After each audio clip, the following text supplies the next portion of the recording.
Bon alors, comme je vous l'expliquais, on va pas réinventer la poudre puisque notre blank Sage dispose d'une charte d'espacement des anneaux. Donc pour la trouver, c'est rien de plus facile. Il suffit donc d'aller sur le site officiel de Sage. Une fois donc que vous êtes rendu sur le site, vous allez voir que tout est fait pour les road builders, puisque vous avez donc, en bas du site une rubrique road building.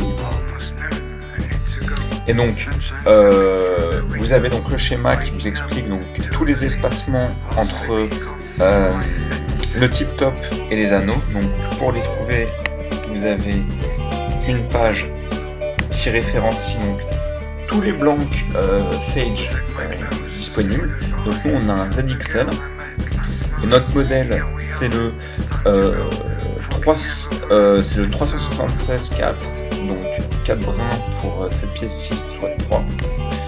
Et donc là vous avez donc le tableau ici qui apparaît avec donc la taille des anneaux nécessaires. Donc ça est utile pour votre commande sur par exemple le site Ardent Pêche. Vous savez que vous allez avoir besoin donc, de 4 anneaux 0T. Et vous avez sur la colonne d'à côté l'espacement entre le tip top et l'anneau en question. Donc là par exemple pour le premier anneau, donc celui-ci, puisqu'on exclut toujours le tip top, il se trouvera, donc les unités sont en pouces, donc il va se trouver à 5 pouces et 3/8 du tip top. Le deuxième anneau sera un 0T et il se trouvera à 13/13 du tip top pouce.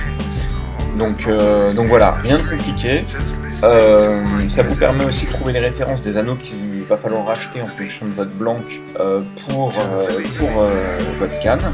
Et vous avez les espacements. Donc une fois qu'on récupère ce tableau, on est parti. On va pouvoir commencer à fixer nos anneaux sur le blanc. Ok, alors comme je vous l'expliquais, maintenant qu'on a notre guide d'espacement des anneaux, notre bas de canne, toute la partie talon est entièrement fixée. Notre tip top aussi. Donc on va pouvoir maintenant commencer à fixer de façon provisoire les anneaux grâce au Serflex. Et donc une fois qu'on aura fixé selon le guide l'ensemble des anneaux, on pourra faire des tests avec la soie, voir si l'action de la canne est vraiment nickel, pour faire éventuellement quelques ajustements. Et restera donc la dernière étape, à savoir le ligaturage et le vernis des anneaux. On est parti!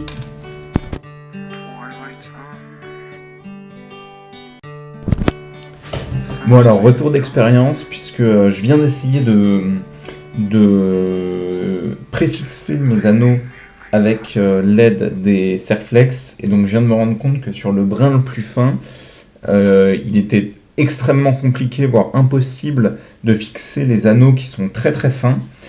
Donc du coup ce que j'ai fait, c'est que j'ai utilisé des morceaux d'adhésif pour faire des traces assez précises sur le blanc. J'ai rajouté au stylo donc la mesure exacte de l'endroit où devaient être ligaturés les anneaux, et comme ça je vais plus avoir besoin que de les positionner à peu près. Donc il faudra que le milieu de mes mesures se trouve au milieu donc du positionnement de l'anneau. Et ce que je vais faire, c'est que je vais essayer de pré-ligaturer, mais de façon très légère, pour pouvoir faire mes tests. Donc je ne vais pas vernir ni rien, je vais juste, comme pour le montage de mouche, je vais faire quelques tours, histoire de prépositionner mes anneaux et voir si l'action est correcte. Si jamais c'est le cas, je religaturerai de façon plus costaud. C'est parti. Donc là j'ai bien avancé de mon côté, et donc j'ai commencé, enfin j'ai fait les deux brins avant, et donc là il me reste le troisième brin donc, qui va comporter les derniers anneaux. Donc comme je vous montrais tout à l'heure, j'ai fait les petites marques exactes aux endroits où il faudra que je positionne mes anneaux. Donc il me reste mon avant-dernier anneau que je vais positionner.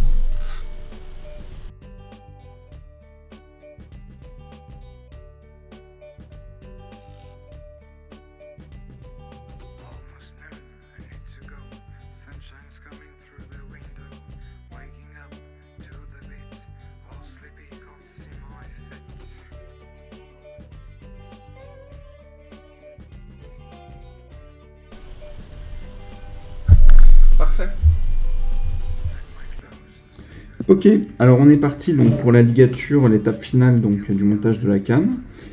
On va commencer par le plus gros des anneaux. Vérifier donc bien qu'il n'ait pas bougé et qu'on soit bien positionné sur le blanc.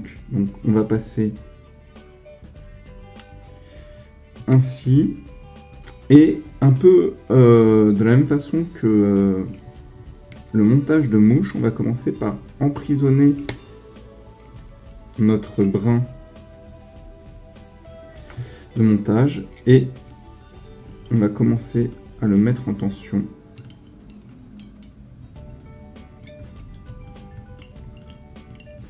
Voilà. On va mettre en tension en tournant donc notre blanc. Donc le but du jeu c'est bien d'avoir des spires jointives.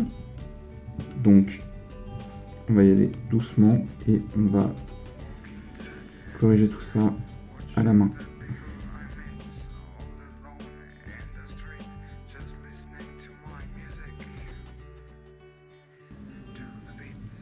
Voilà. Je vous recommande d'utiliser une lame de rasoir si vous en possédez une. Et on va remonter maintenant délicatement jusqu'à notre anneau.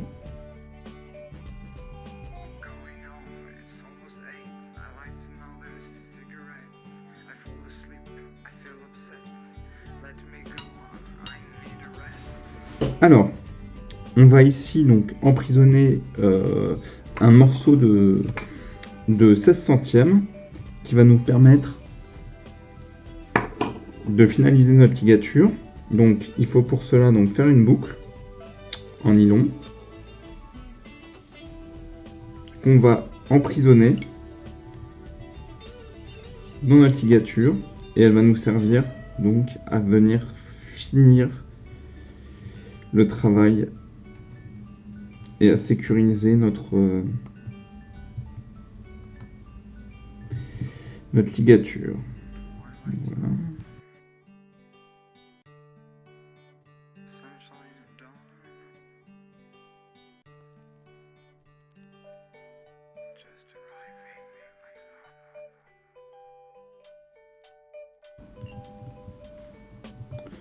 Donc là voilà, on voit que notre ligature est vraiment pas mal.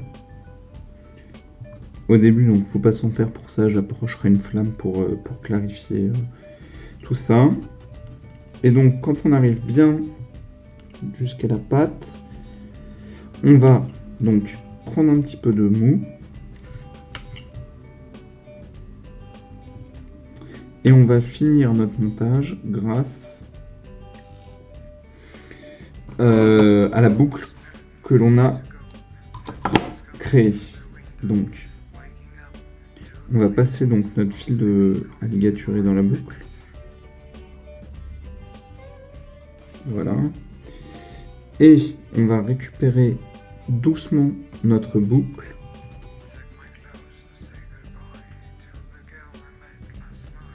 Tout en faisant sortir,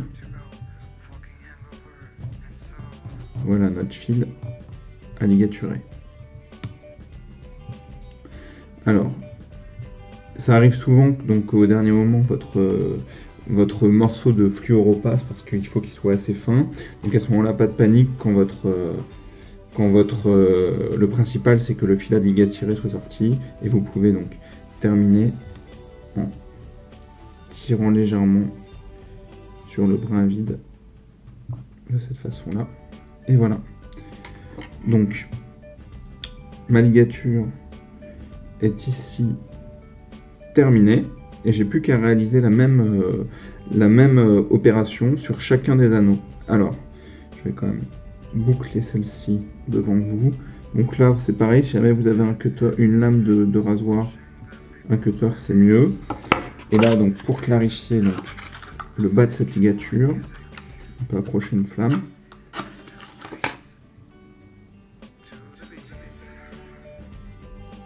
Voilà. Comme ça, chaque petit fil un peu indésirable disparaît. Donc voilà, la ligature est finie. On n'a plus qu'à la vernir avec notre vernis spécial et c'est la dernière étape.